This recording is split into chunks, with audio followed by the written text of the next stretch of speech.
That's perfect. Very. Is All that right. better eye level? You want me to lower it? You're totally fine. You're good. All right. So now we'll officially start episode 18 of An Untold Narrative. I'll cut out all of that beforehand. Yeah, exactly. There you go. Tell everybody who's on camera right now. Man. First and foremost, it's so good to see you. My name is Dee Wells of Obsessive Sneaker Disorder, as well as Future Focus Media. This man I met because of the connector, the people that brings great people together, and that is the one and only Mr. Che Anderson. So thanks to Che. Shout out to 7 of An brother. Untold Narrative features Che Anderson. So right, he's the dot connector. He makes it all happen. He is an incredible human. If you're listening to this episode and you haven't listened to episode 7, go check that one out. Yeah, man. So basically, I want to bring it back, right? Like you're such to me, you're so positive, and you've definitely influenced my life in a lot of different ways and give different. Wow, thank you. And we'll get into like how people can follow you and stuff like that, because they should definitely check out your Twitter if anything. But where are you from? Like, how did you get to Massachusetts? Like, take us back. Like, what's your education in and stuff? Yeah. So I was born and raised in the U.S. Virgin Islands. Specifically, I was born in St. Thomas, grew up in St. John, the smaller of the 3 Virgin Islands. And the Virgin Islands, U.S. territory, owned by Denmark up until 1917, and then bought by the U.S. Then for about the equivalent of $25 million, which is a bargain to steal. Yeah. Everything I do, everything that I learned was rooted in my Caribbean upbringing. My grandmother had a 3rd grade education because she was the eldest of all her siblings, and she dropped out of school to go to work to take care of 5 other siblings. And even though she only had a 3rd grade education, she was a big, proponent, pusher of not only reading the Bible, but certainly going to school. So she made sure that, my mother and my uncle went to school, eventually going on to get their master's degrees and all sorts of stuff. Air Force for my uncle, fire department. My mother was a public school teacher for 32 years, teaching in many of the schools there in the Virgin Islands, specifically in St. Thomas. But we moved around quite a bit, and with that, this passion, this obsession with sneakers started. By watching my parents play tennis. So they were playing tennis, dad's wearing a pair of Stan Smiths, mom's wearing a pair of Rod Lavers, and they caught my attention. And ever since then, man, it started in 1979 and hasn't changed. Here we are in 2020. That's the first, like, in your memory, like you like gravitated towards those 2 sneakers while they were playing tennis. Because they were playing tennis. I just remember them being white and green, which I thought was just such a simple, they're just so simple colors. I mean, you couldn't go wrong. I mean, you think of, Stan Smith, which was the Hele before it became the Stan Smith. And then the Rod Laver, there was just something about that little piece of suede on the toe, because he dragged his toe when he played. And I actually asked my mom, because at the time I wore the same size as my mom. So I convinced her to let me wear her Rod Lavers, and I beat the crap out of them. And she's like, just keep them. And that was my first really good pair. Up until then, I mean, yeah, it's shoes. Like, yeah, my parents believed in Buster Brown shoes, right? Like, or this was the Buster Brown, Tom McCann, leather sole shoes. But my first pair of sneakers that I remember were those, Rod Lavers.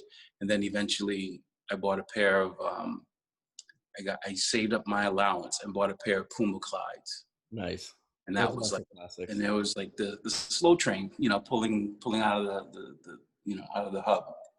So how long did you spend your youth in the U.S. Virgin Islands? I would say off and on, 18 years. We did move at one point to Puerto Rico. I lived in Puerto Rico for about a year and a half. We did also move to New Orleans, where my father was from. But we always ended up back in the Virgin Islands just because of, I think, one, being close to family, the Caribbean roots, so that was good. Subsequently, though, mom and dad divorced, and he actually moved back to New Orleans. But I remained in the Virgin Islands with mom, and then she eventually got remarried. And everything for me though is started there in the VI. Like that was the place where I got my start. That's the place where I learned about human beings. I learned about tourism. I learned about parts of the world because probably I would say 75% of the industry in the VI is tourism. Mm-hmm. On the cruise ships are flying in. Like this time of the year, as it starts getting cold here, people start planning their trips to the Caribbean, somewhere warm, right? Like, so the U.S. Virgin Islands, where back then you didn't even need a passport. All you needed was a picture ID, and you can go. You still don't need a passport because it's U.S. territory, but a picture ID and you're good to go. Yeah, in knowing you over the past couple of years, like you do reference the VI all the time. Like it's really like ingrained in you. It's rooted in you. You speak so highly of it. You do so much. Like it's so nice to hear somebody have so much passion about where they're from. But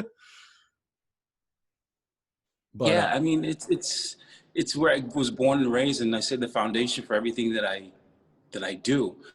And then moving to Rhode Island to go to Bryant, then college, now Bryant University in Smithfield. That's where I went to school, and just stayed in this New England area. I mean, home base for me outside of the Virgin Islands was always Brooklyn, New York, because of family there. But college was in Rhode Island, and then just stayed, Rhode Island, Massachusetts. That's been. How did you pick Brown College back then? Bryant University. Sorry. So I knew about Bryant because my mother is also an alum of Bryant. When it was Bryant College in downtown Providence, actually, Brown University now owns most of the campus or the buildings that used to be occupied by Bryant. No kidding. Okay. What's that? I was just saying, no kidding. Yeah, it's wild because Providence, I got to visit Providence for the first time through Boy Scouting. I was part of the Jamboree 1985 for some reason, because there was such a small group from the Virgin Islands. We linked up with the Rhode Island crew, and we flew to Rhode Island, then we got on these buses and drove to Fort A.P. Hill in Virginia. And I actually got to see Rhode Island and Providence and parts like that. So that was 85. And then fast forward 1991, I'm living in Smithfield, Rhode Island, of all places. But that's not where I wanted to go. I really wanted to go to Columbia University. But the stars didn't align for that to happen. Got waitlisted, was going to go to Bryant and transfer. Never did. Became an RA, became a student leader, got involved in campus life. And I was like, you know what? This is good. I'm happy at a small, then college, again, university. And it was a really good fit for me. It really was. Because what were you going for? Business administration, and then a minor in computer information systems, which is so obsolete now because I mean, we were talking about, this is Blaze and Pascal and all these, like, again, programs that, everything's rooted in it, but it doesn't apply. I can't even say I've used even 3% of that minor. Business administration, though, I've all those skills, communication, writing, critical thinking, the core stuff that we do. Everything, yeah. So you graduated in what year, and then what did you end up doing? So I graduated in 95, class of 95. Thinking I was going to become a vice president or dean of students at a college university. So my kind of workaround was I became a hall director. My first job was actually as a hall director at Boston College. Nice. I had 450 first year students in a residence hall called CLX, Claver Loyal Xavier. And then my second year, they moved me to Upper A, Chevers, Fenwick, and Fitzpatrick halls. And the funny thing is, one of the Jesuits in residence, Father McFarland, fast forward many years later, we reconnect at Holy Cross, because I was working at Holy Cross in admissions. And I was interviewing with everyone. All of a sudden they said, hey, the president wants to meet with you. And Ann McDermott, the director of admissions, there was like, why would the president want to meet with you? I'm like, oh, Father McFarland and I have history. He was my Jesuit in residence at Boston College, so again, the stars align, that's just a testament to like, how our paths will kind of come back. Don't, just be aware. I always talk about like, you have years, it takes years to build a relationship and 30 seconds to ruin it. So, true. yeah. So you landed in Worcester because of that Holy Cross? Because of Holy Cross. Yeah, I did. I mean, I could talk about like my first, like I remember coming out of college, like my senior year of college, I applied for jobs at Nike. And doing what? For doing basically marketing, working in their marketing and public relations office. Because I was like, I can't draw to save my life, but I know how to tell a story through these products and how culturally, appropriate, how important they are, things like that. And they basically said, you don't have enough experience, even though I had already done, sales. I'd worked at, sneaker stores and stuff like that, coming up. And I was like, okay, that's fine. I get that.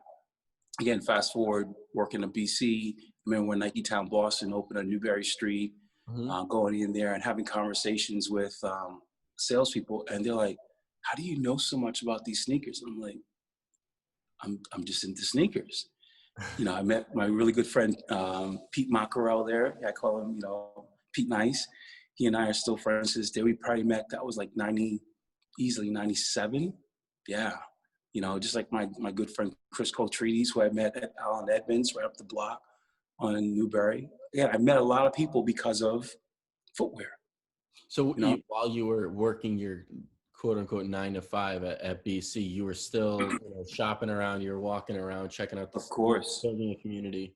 Always into the stores, the mom and pops especially. Whenever I travel, I literally would open the yellow pages and look for sneaker stores. What are those? Yeah, yellow pages, right? Exactly. People are like, yellow pages, like, yeah, all we do is we pull up our phone and we're good, Yeah, it was wild back then, that's for sure. So like, how did today your like entirety of existence is around two things, right? Like storytelling and sneakers, right? I mean, that's what I know you as. Yeah. So much more. And like, so just fast track, Holy Cross admissions, did you ever apply to Nike? How did you never reapplied to Nike? I did look at other, companies like a New Balance and Converse and stuff like that. But I said, maybe that's just not in the cards for me. And literally on the internet, and I stumbled upon Nike Talk. And I just remember, I mean, this is early Nike Talk. This is when message boards were like really bubbling up. And I was like reading through stuff, I was posting comments. And then one Thursday, I just remember it was going to be a throwback Thursday. And I had all these old sneakers, basketball sneakers from the 90s. And I took a picture and I just started posting them. And people were like, yo, you have those? I'm like, yep. Like, how do you still have those in such good condition? I'm like, because I either have multiple pairs or I just took care of them because I had a feeling that these things were just important to me. Not that they were worth anything, they were just important to me. I'm talking like Air Flight 90s, original Air 180s, Stan Smiths, Puma Clydes, Etonic, Spot Built. And people were just like amazed at that. I actually connected because of Nike Talk with Retro Kid, Alex Wang, Steve Mulholland, and aside, we basically started talking about all the magazines that we'd read. So I would have my friends who would send me Boone and Sneaker Jack and all that stuff from Asia, but I couldn't read it. I could only look at the pictures, right. And I think it was like literally like one day I was like, there needs to be a US magazine about sneakers. And Steve was like, there's nothing that exists. I was like, no, there's nothing that exists. What So we year is started this? doing, so this is 2000. So our first issue, this is a prelude to SoleCollector Magazine, the formation of it. The first issue we published was October of 2003, Okay. right? What was it So called? I want to say the end of 2002, though. Wow, it's so hard to remember all these things. But basically, SoleCollector was created because of conversations and posts on Nike Talk. And I remember us kicking around different titles and names, and I was like, SoleCollector, like Soul, S-O-L-E, and then Collector. And the more and more we talked about it, the more and more we basically said, and it was just mirrored after the Rob Report. You know, Rob Report magazine was high end about luxury items, particularly cars and boats and stuff like that. That's what we wanted SoleCollector to look like. Hmm. And, you know, the first issue was published. It wasn't the best, but it worked. And we just got better. And then we started doing events. And then all of a sudden, you know, Nike, Puma, Adidas started paying attention to us. They're like, wow, you guys have something here. You know, my family. What kind of content were you putting in it? Was it the conversations from Nike Talk that you then just extract, or like what type No, of? we were writing about either like old school sneakers and their relevance. And then particularly the key was always to highlight the people. Okay. It was all about the people who are into sneakers and realizing that there are people just like us who are into sneakers that collect sneakers but didn't think of it as collecting. Just like I just love sneakers. I'm obsessed with Yeah. sneakers. And the more and more we started, uh, you know, putting out more magazines and then the message board in style shoes, we just realized that there's thousands, if not millions of people out there who are, again, just like us, who are sneakerheads. I didn't even know that term until, like, again, the Nike Talk. It's like sneakerhead. I was like, okay. I remember, you know, Nas making reference to it, you know, on a track in '94, but I didn't think much of it. Like, oh, I'm a Nike head, I'm a sneakerhead. Oh, okay, cool. But here we are now in 2003 and beyond. And And everybody, doesn't matter what field you're in, they know what that term means. yeah, I was telling someone yesterday, I remember us doing a SoleCollector event in Chicago in the dead of winter, and a snowstorm hit. And all of a sudden I go outside to check the line, and people are wrapped around the building, and it's snowing. It's a blizzard in Chicago. And I was like, okay, first of all, we got to do something. So first thing we did is we bought coffee and hot chocolate and donuts and delivered it to the line. And then I was like, okay, we huddled with the Nike staff because we weren't supposed to like kick it off until like, say, 8 o'clock at night. It's snowing. Like this is at 6. I'm like, we huddled. We said, we got to get these people in the, you know, in the building early. They came in out of the cold, out of the snow, packed the place. Dave, Jeff, and the whole crew from Chicago. This is when I met. I mean, this is before I even know who he was. This was Kanye West, before Kanye West became really well known. I mean, he was known in Chicago, Yeah. but Kanye West is there. Dave, Jeff, all these guys who, Don C was there. Like, I realize now that I think back on it, this is 2000. They were just normal humans, just for the Yeah, love. this was 2005. Yeah. And again, people just wanted to go to events to meet in person someone that you may have been chatting with or maybe even done a trade with online. So, Cool. What? yeah. So how does a magazine host events? Right? Was it just like? Is it as simple as what it is today, where like Hypebeast throws events, or like? No, it took some convincing because, you know, to convince Nike Town to host an event where they let people come in and you have, you know, non-alcoholic beverages, but food for a sneaker event. They're like, how is this going to even work? And we said, it's going to work. It's going to be different. You've never seen this before.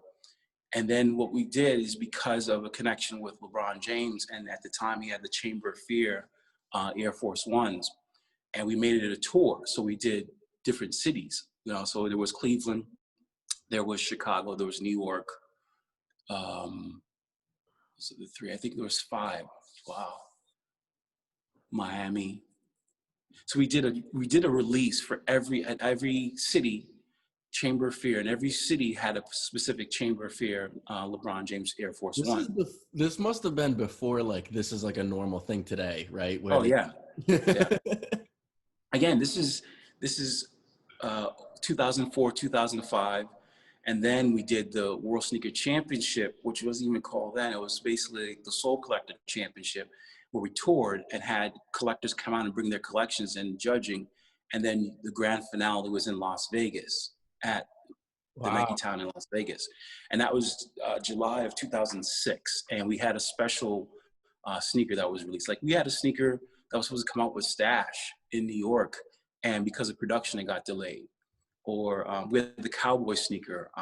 Shout out to the Cowboy, man. He's out in Vietnam right now working with New Balance, no longer at Nike, but he came up with these really crazy sneakers. Like if you actually Google SoleCollector Cowboy sneakers, the one that still gets people going is it was basically the prelude to What the Dump, multiple, or the Buck Dump, multiple colors, different materials, or the Air Max 95, which medial side is one color, lateral side is a different color, and they're numbered. I think there were 400 pair. Wow. Those are still going for like, I don't know. I've seen them go for like $3,000, which is, again, blows my mind. That's yeah.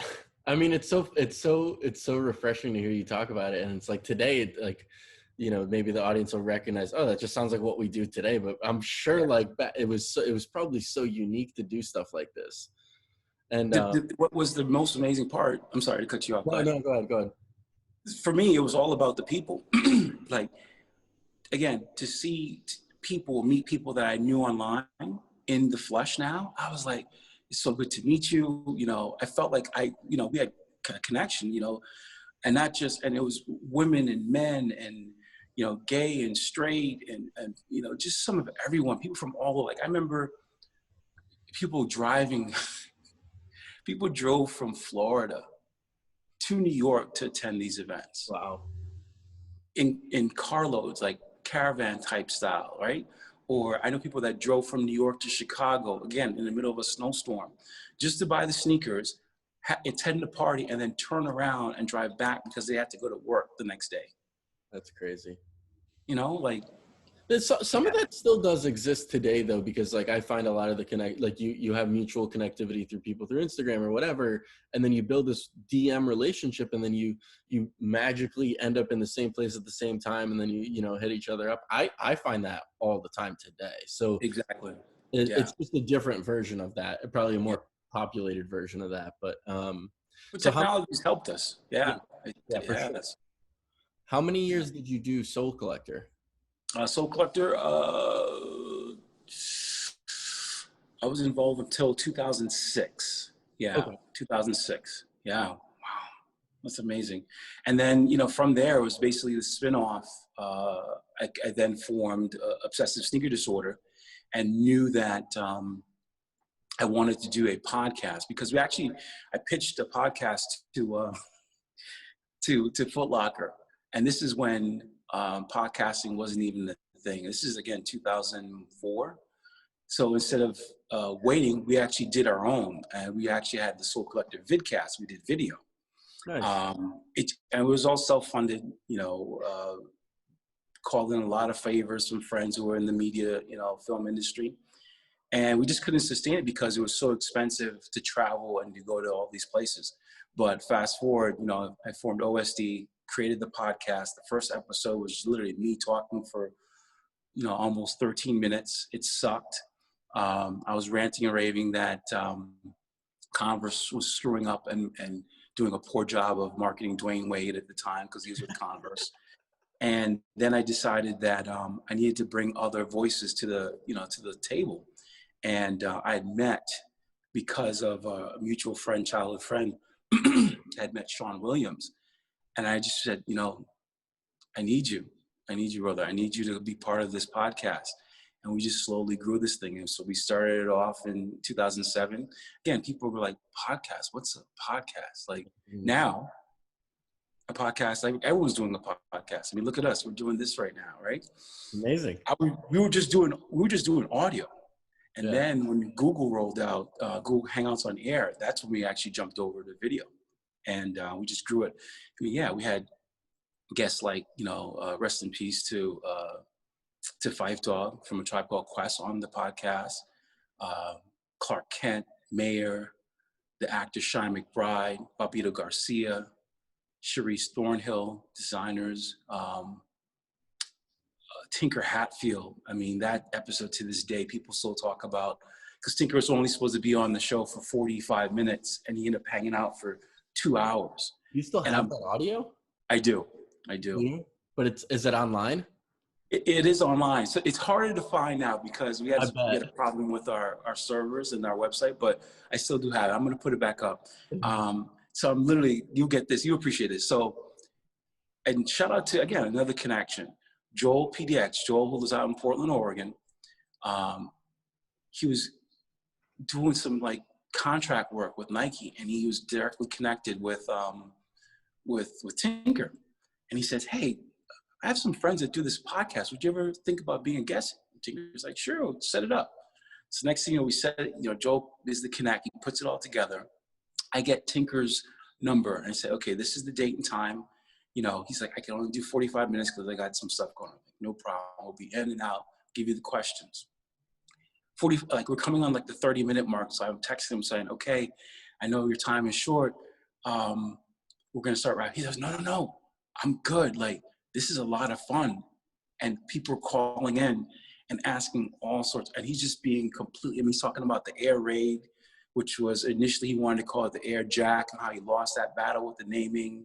And talk about working with, of course, Michael Jordan, working with Scoop Jackson, working with Spike Lee and all the other athletes, Andre Agassi, and all this stuff. And I'm like, wow, this is amazing. And again, that was like one of those episodes that, we still reminisce. Sean and I talk about it often. Like, I'm sure Tinker hung out for 2 hours talking sneakers and footwear design with us, Well, it's a little rare to get that today. Oh, yeah, exactly. Doesn't happen. Exactly.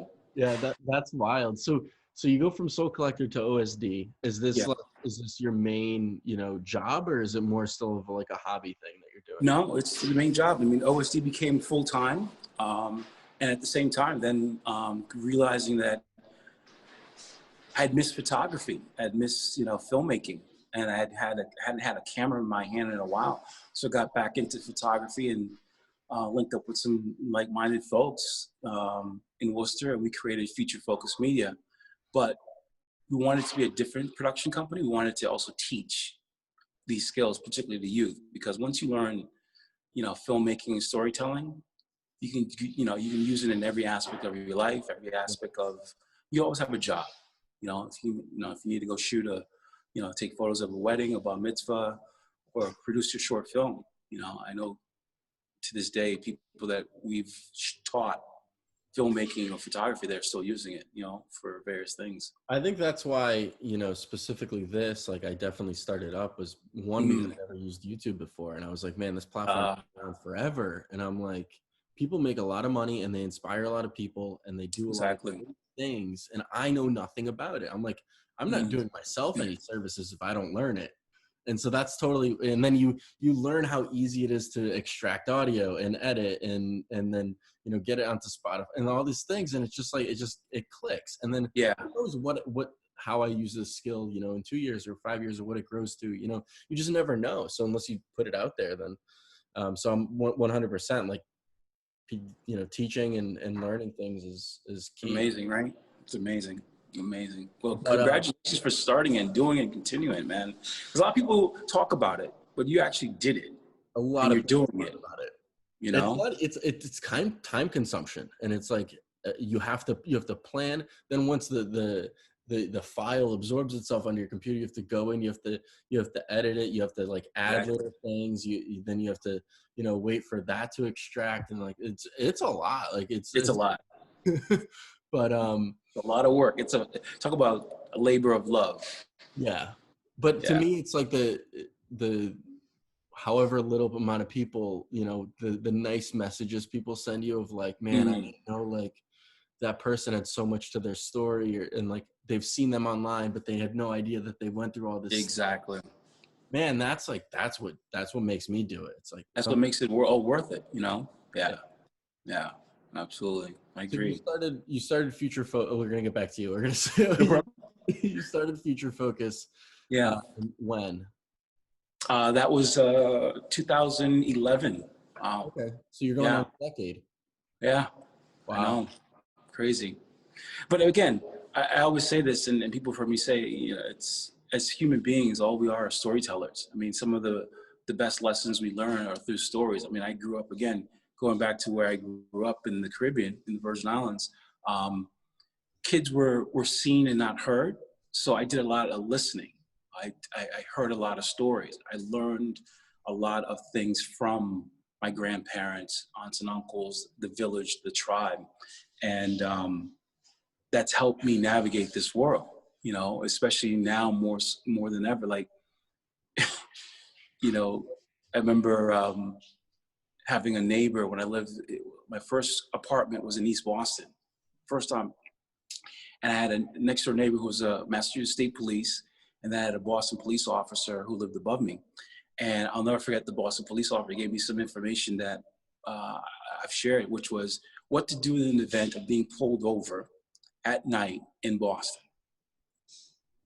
And he said that to help me, one, remain safe and alive. And it was simple things as, if it's at night, turn your inside dome light on, keep my hands on the steering wheel, don't move, don't even roll the window down, don't go to the glove compartment box and look for my registration or anything.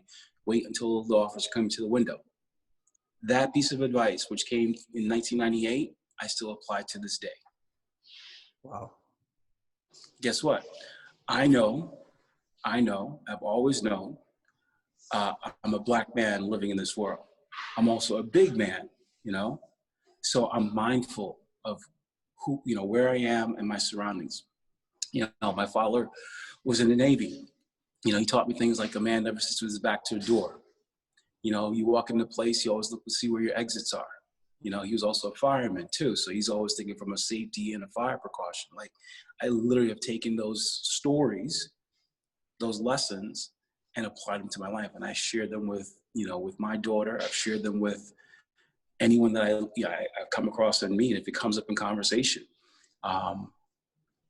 Simple things, again, being aware, of where you are, things like that. I mean, people take it for granted, but I'm a living testament to say that's why I'm here to this day. Sure. I've been pulled over. I've been detained for no apparent reason, but I'm smart enough to be able to navigate that and be able to, like, okay, I'll answer these questions, and if I'm unsure, yeah, I'm gonna ask. So you bring up a lot of good points, Dee. It's like you've gone through all of these experiences and you remain so positive every single. Yeah.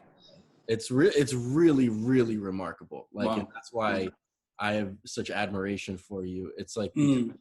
nobody's life's easy. Nobody has a perfect life. Exactly. Everybody goes through shit. It's easy to say that out loud and then continue on super happy all the time and positive. Yeah. But like, you go through something like that, and then you're just like, you know what? I'm living in this environment. I need to adapt to it, and I need to move forward. How do you? And I'm not gonna let it,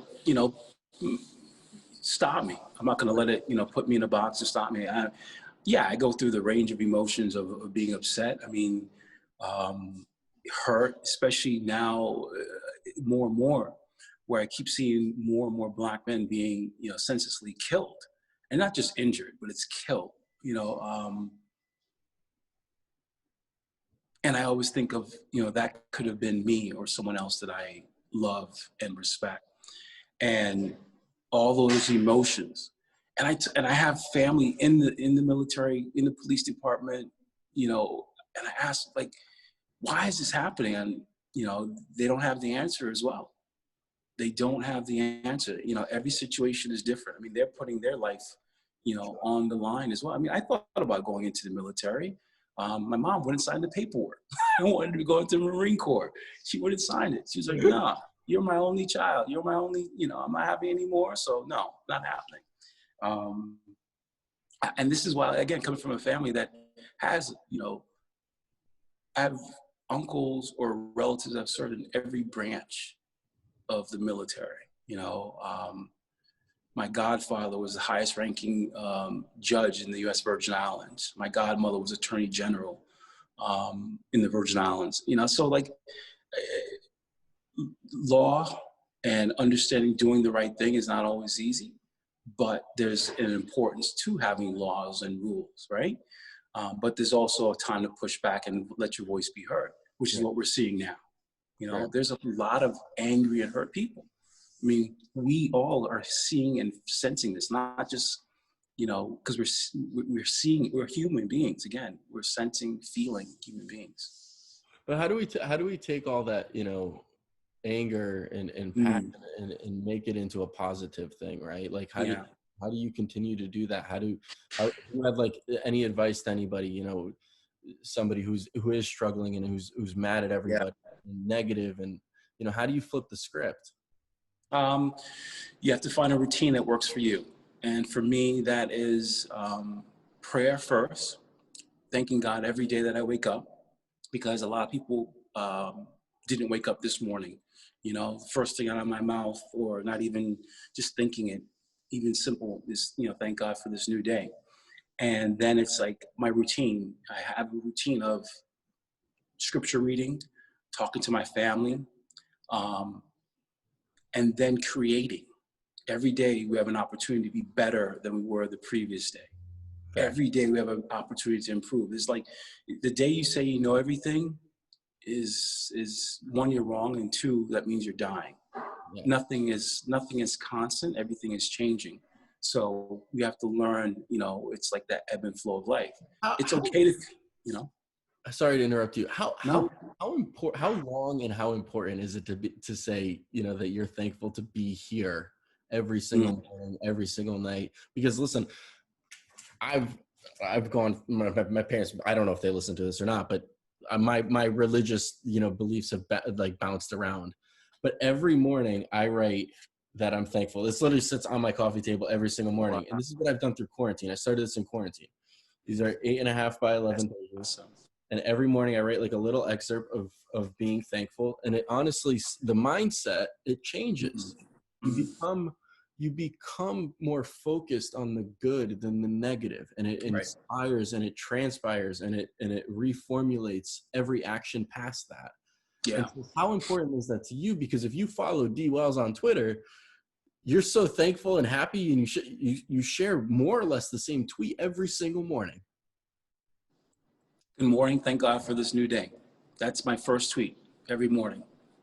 And that may be sometimes at 4 o'clock. It may be 5. It may be 9 o'clock. It may be 11. It's when it, you know, and that helps. Again, that's me reminding myself, but also I do know it affects other people. I know that for sure, because I've had people reach out and say, man, you know, I needed to hear that today. And it's wild because as simple as just reading, you know, 14 characters or whatever it is can flip the script. Yeah, because you may be thinking about, okay, I'm thinking right now, so many people don't know where their next meal is going to come from, or how they're going to keep a roof over their head. And they're struggling, depression, separation from family and, you know, loved ones. Like, I think about all those things. Like, I haven't seen my mom in almost a year, right? I could see her on FaceTime and I talk to her every day, multiple times, but I haven't physically been able to touch her. And that's so important. So I'm thankful that we have this technology where I can see her and know that she's, you know, she's good and she's healthy.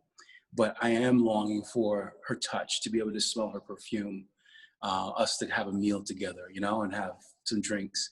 So I'm thankful for those things. I'm thankful for us being able to do this right now, because those are the little things. It's the little things that when you stack them, they add up to something great and beautiful. It's easy to forget. It's easy to get sucked down that hole of this shit sucks. It's not going to change. And then you got to really, like, this is your mind.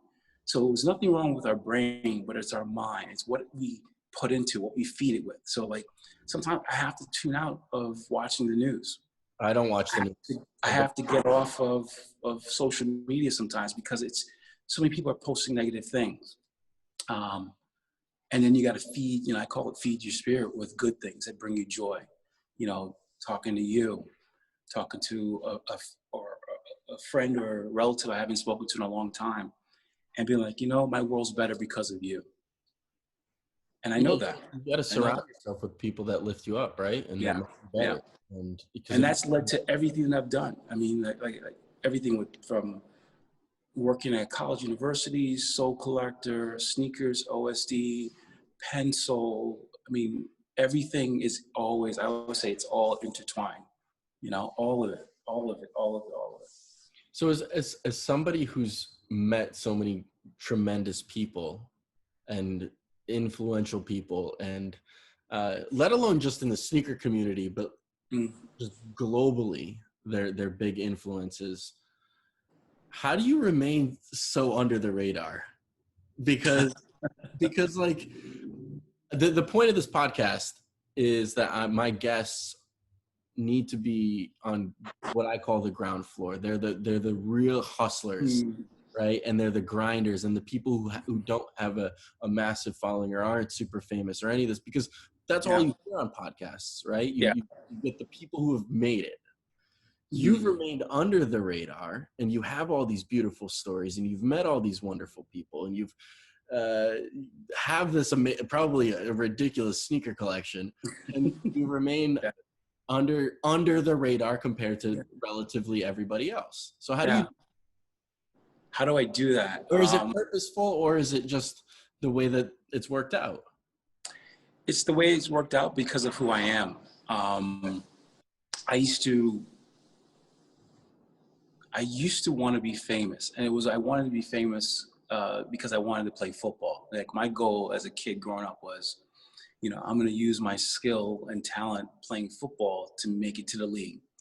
And then when Columbia didn't, come to be or whatever, I just realized, my grandma used to say this all the time, and it took me a long time for it to resonate and make sense. It's not the title, it's the testimony. And what that means is, it doesn't matter what title you hold, it's what people say about you when you're even not around or when you're gone. And that really, for me, it's not about being famous, well-known, blah, blah, blah, celebrity. No. It's a testimony. How did I treat someone, and how did I make them feel? I've been around enough celebrities where they've been trapped by this celebrity. And I say, you know what? That's not for me. That is not for me. Because I've seen that. I've seen it. Yeah, it's no fun. That's pretty amazing. I think I live in a very similar way, where I just, I hope that not too many people can say really negative things about me, about, making a better impact on somebody's life is super exactly. But yeah, I mean, it's really amazing, because every time I talk to you, I'm ready to run through a brick wall, and I'm I don't know, I feel like not too many people know Dee Wells, and it's incredible. That's okay. Those that know, and those who don't will in due time, through something, again, it's fun. I can truly say I've lived a very good life. I'm only getting better. There's bigger things in store in the coming year to the next couple years, especially in the way of, again, storytelling and footwear. And if that leads to better recognition, great. It just means I could bring the spotlight to other people. Sure. Maybe there's a young lady right now who's watching, and this will inspire her to keep going. Someone who's battling depression and says, you know what, I need to develop a daily routine of being thankful, and what does joy mean to me? That's more important than anything. That people can truly feel comfortable in their skin, experience joy, and be able to say, this is who I am, and I'm contributing to the world. I'm part of the village, I'm part of the tribe.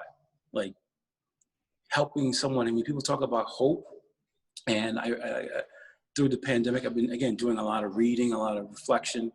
And I think I read this on Twitter, and HOPE as an acronym was help, other people every day, HOPE. And I was like, like, as soon as I read that, it just clicked.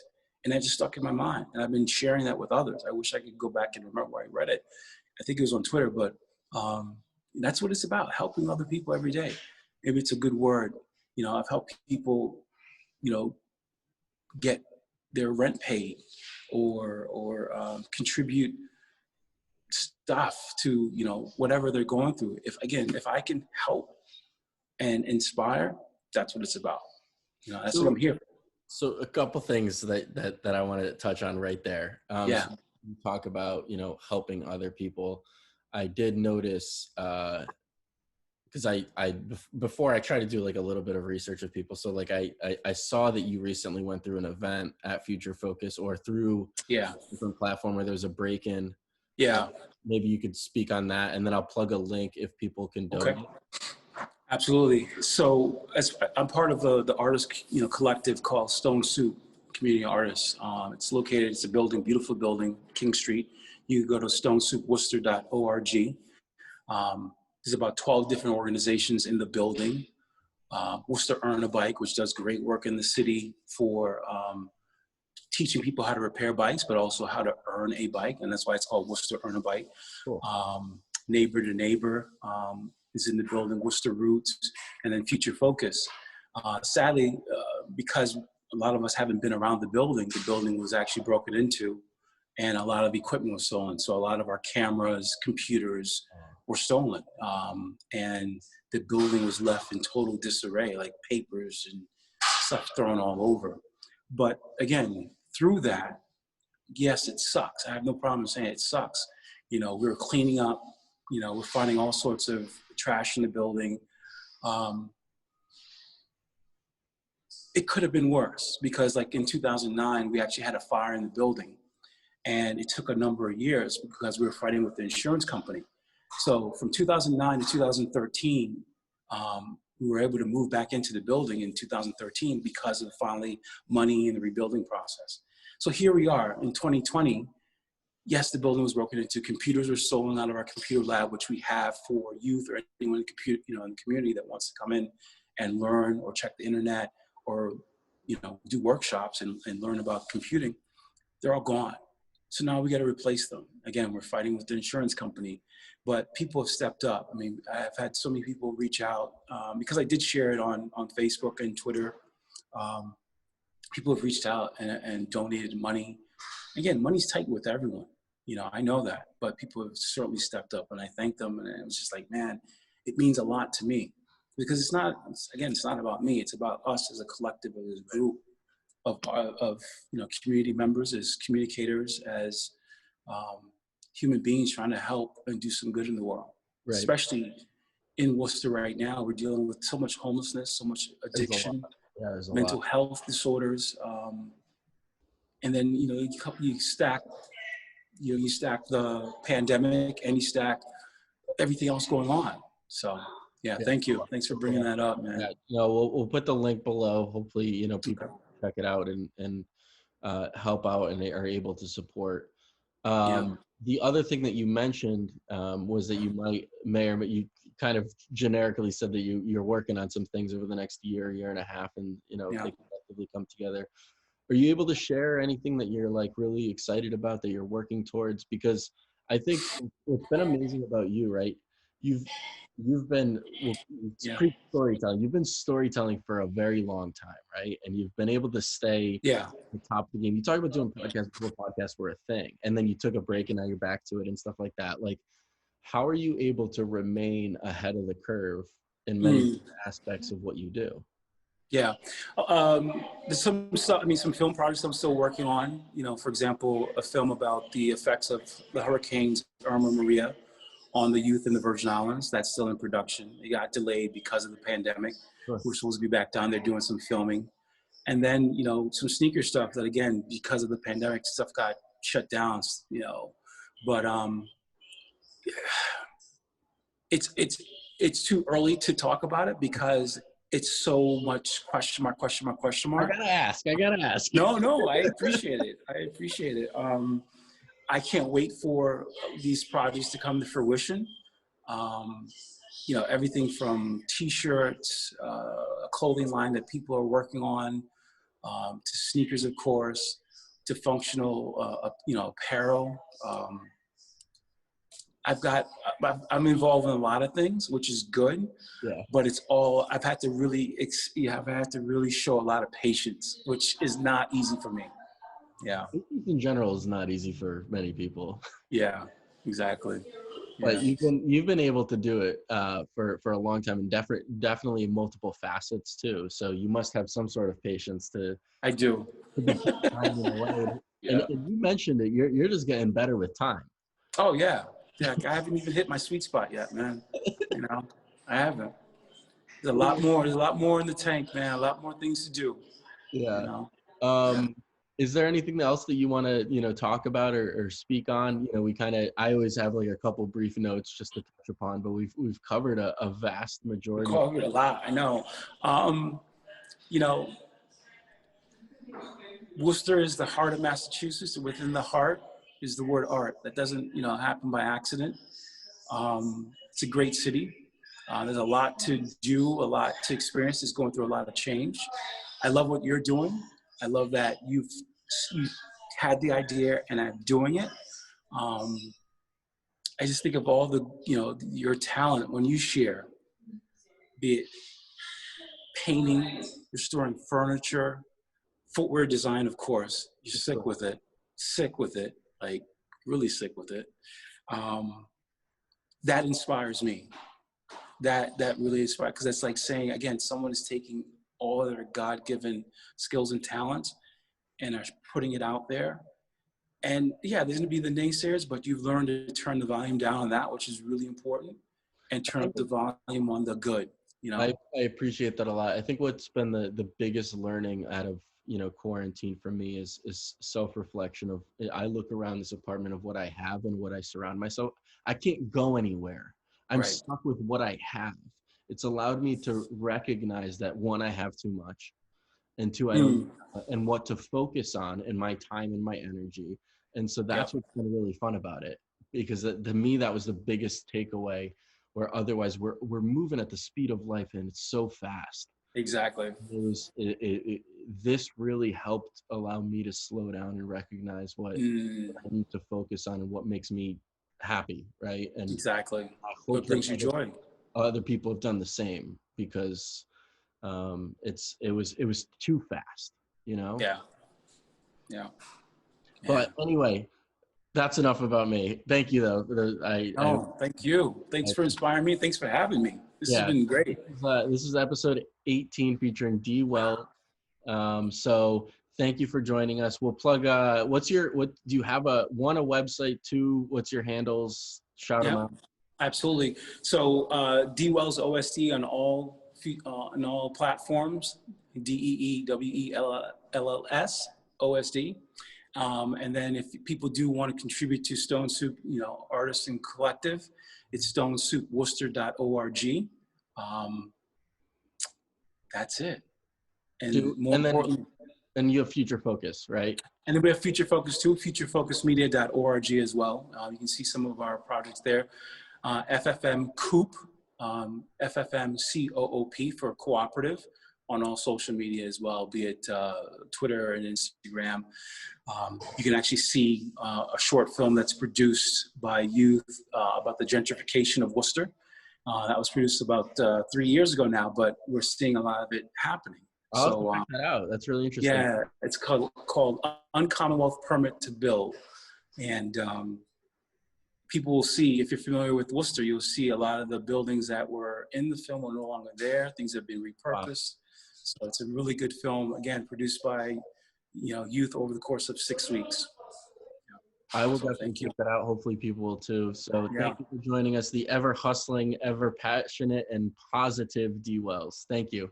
Thank you, man. All right, take it easy. All right, Dave. Be safe.